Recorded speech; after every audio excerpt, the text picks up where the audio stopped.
Nous vous saluons au nom de notre Seigneur et Sauveur Jésus-Christ.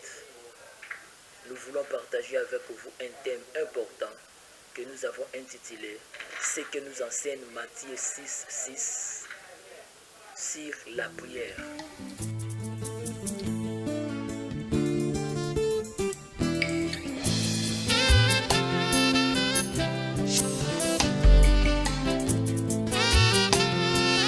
Ce que nous enseigne Matthieu 6, 6 sur la prière. Nous allons lire ces passages. Je les lis au nom de Jésus. Mais toi, lorsque tu veux prier, entre dans ta chambre, ferme la porte et prie ton Père qui est là dans cet endroit secret. Et ton Père qui voit ce que tu fais en secret te les récompensera.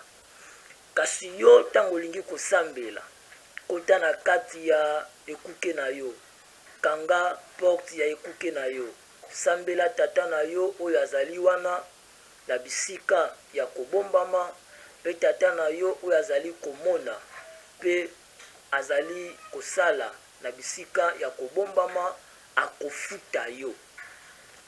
Na kati ya passage oyo tolingi kokabula na bino makambo minei ya motuya oyo etali losambo. Mais avant yango tolingi koloba tango Yesu Kristo Masiya azali koloba na bayekoli na ye ke tango olingi kosambela kota na kati ya ekuke na yo pe kanga porte ya ekuke na yo, elingi koloba to ezali kosala allusion na moment ya intimité, na moment ya communion en privé avec le Seigneur, na moment ya intimité avec Dieu, ce qui nous amène à conclure que la prière est un moment d'intimité entre l'homme et Dieu, et un moment de communion personnelle, de communion en privé entre un chrétien et son Dieu, entre un enfant et son Père, et nous en tant qu'enfants de Dieu, et Dieu en tant que notre Père. Et Yesu azali koyebisa bayekoli na ye que tango bolingi kosambela, il faut bokota na intimité, bokota na communion, bokota na bomoko na tata na bino. Nalingi kopesa biso siko makambo minei ya motuya kati na passage oyo.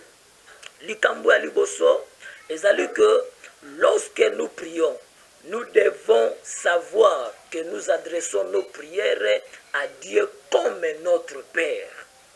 Nous adressons nos prières à Dieu comme notre Père. Tozali kosala losambo na biso, tozali komema yango epai na Nzambe lokola tata na biso.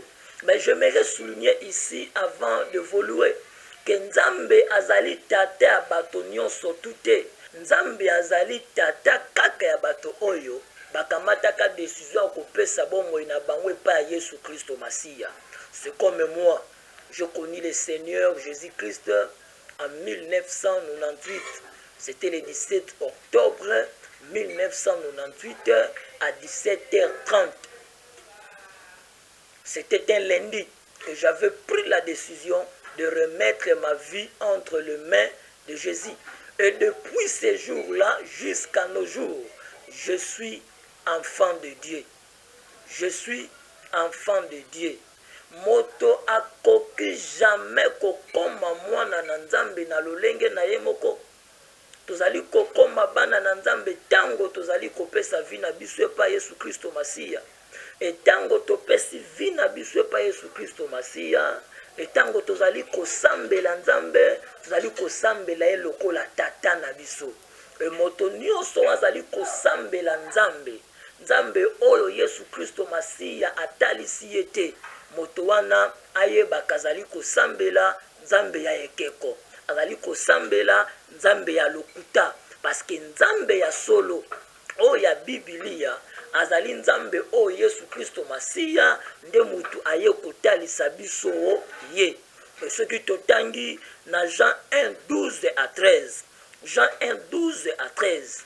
Bible ezali koloba, mais à tous ceux qui l'ont reçu, à tous ceux qui croient en son nom, elle a donné le pouvoir de devenir enfants de Dieu, lesquels sont nés non du sang, ni de la volonté de la chair, ni de la volonté de l'homme, mais de Dieu.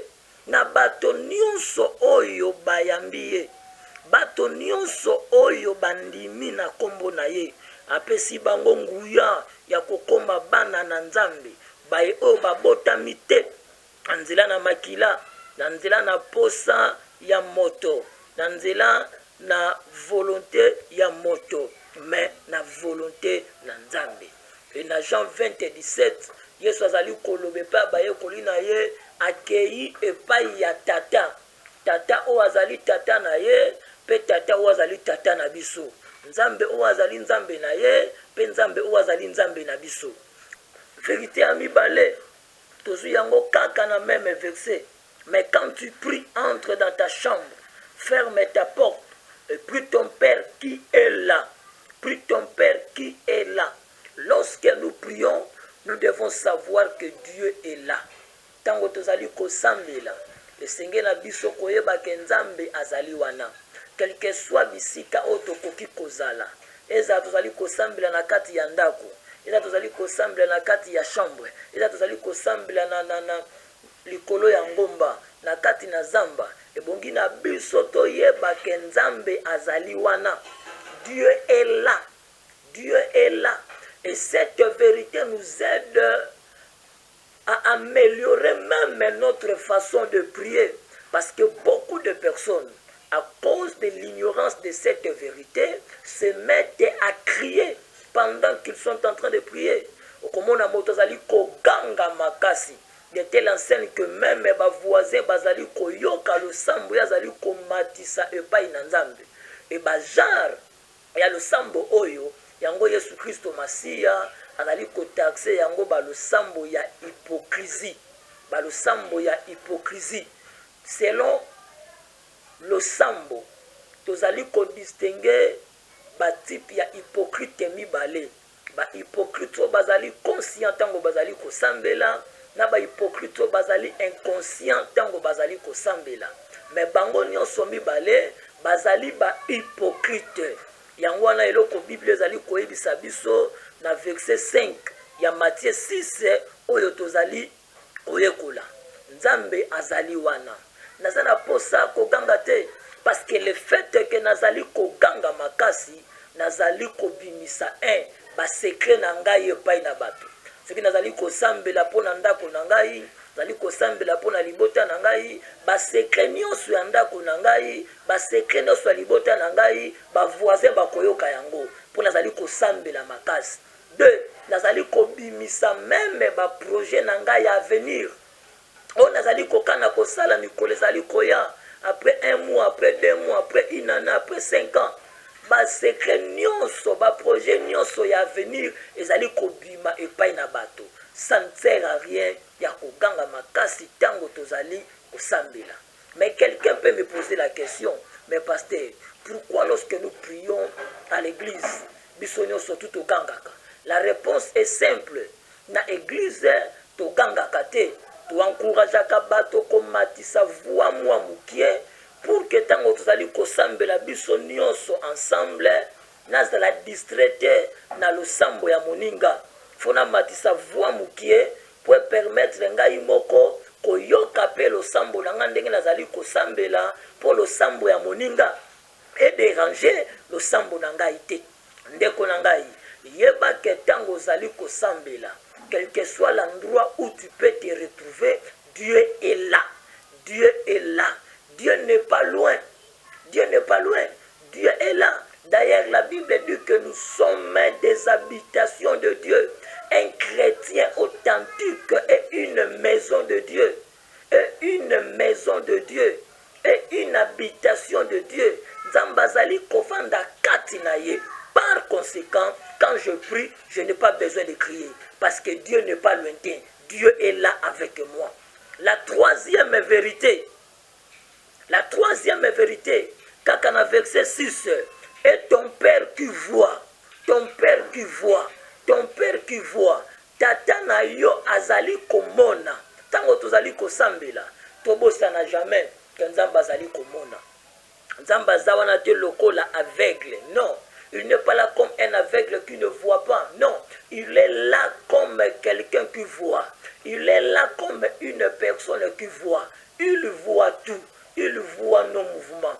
Il voit nos gestes. Il voit nos déplacements. Il voit tout.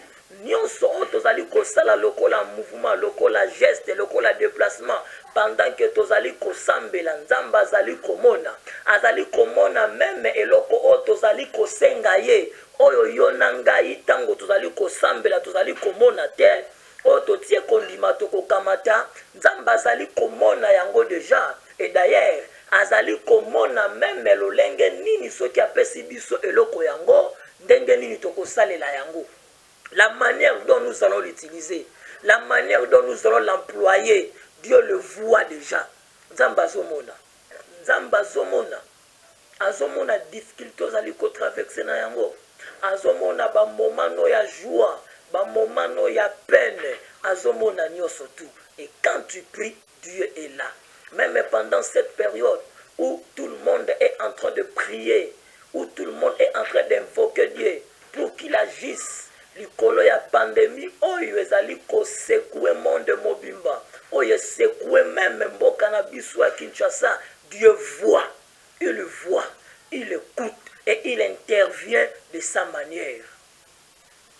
La quatrième vérité, pour terminer, la quatrième vérité, le Père récompense nos prières. Dieu récompense nos prières. Ce qui tostangi kaka na même verset na biso. Bible lobby, quand tu pries, entre dans ta chambre, ferme ta porte et prie ton Père qui est là dans le lieu secret. Et ton Père qui voit dans le secret te les rendra. Dieu voit et Dieu récompense. Ezali na lo sambo moko te oyo nzamba yo kakate. Nzamba yo kakaba lo sambo na biso nyoso tu. Je vais vous dire une vérité.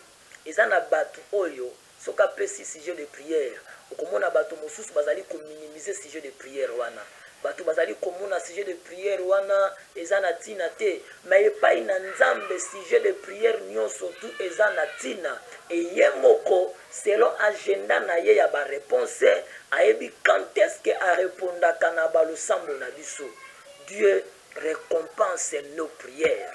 Dieu paye nos prières. Il est un bon patron. Il est un bon papa. Un papa qui tient à ses promesses pour sa gloire. Bien-aimé dans le Seigneur, laisse-moi te dire la vérité. Tout ce que tu es en train de traverser, Dieu le voit, Dieu le sait. Toutes les prières que tu fais monter à Dieu à cause de ces situations difficiles que tu es en train de traverser, Dieu azali koyokayo, zala na confiance epai na ye, okomona nzambe akoyanola losambo na yo. Etango akopesa réponse okotondisama lisusu na esengo mingi. Tango akorépondre na ba sujet de prière na yo okotondisama na esengo po okoyeba kotatola lisusu monene na ye. Ndeko na ngai yango eloko nalingaki nakabola na bino mokolo na lelo. Tika nzambe apambola yo. Tolingi tosambela po tosukisa. Nzambe tata na biso tozongisi lokumu epai na yo pona encouragement oyo opesi biso likolo na losambo ya koyebisa biso ke tango tozali kosambela toyeba ke tozali kosambela tata na biso, toyeba ke yo ozali wana, toyeba ke yo ozali komona, toyeba ke yo ofutaka losambo na biso. Napesi yo ndeko na ngai na ya mwasi ya mobali, quel que soit moment zali kolekisa nzambe na nguya, yo o loboko epambolaka tia loboko no likolo na ye, monisa ye bikamwa na yo, asepela na bikamwa na yo, pe atatola bikamwa na yo, na kombo na Yesu. Amen.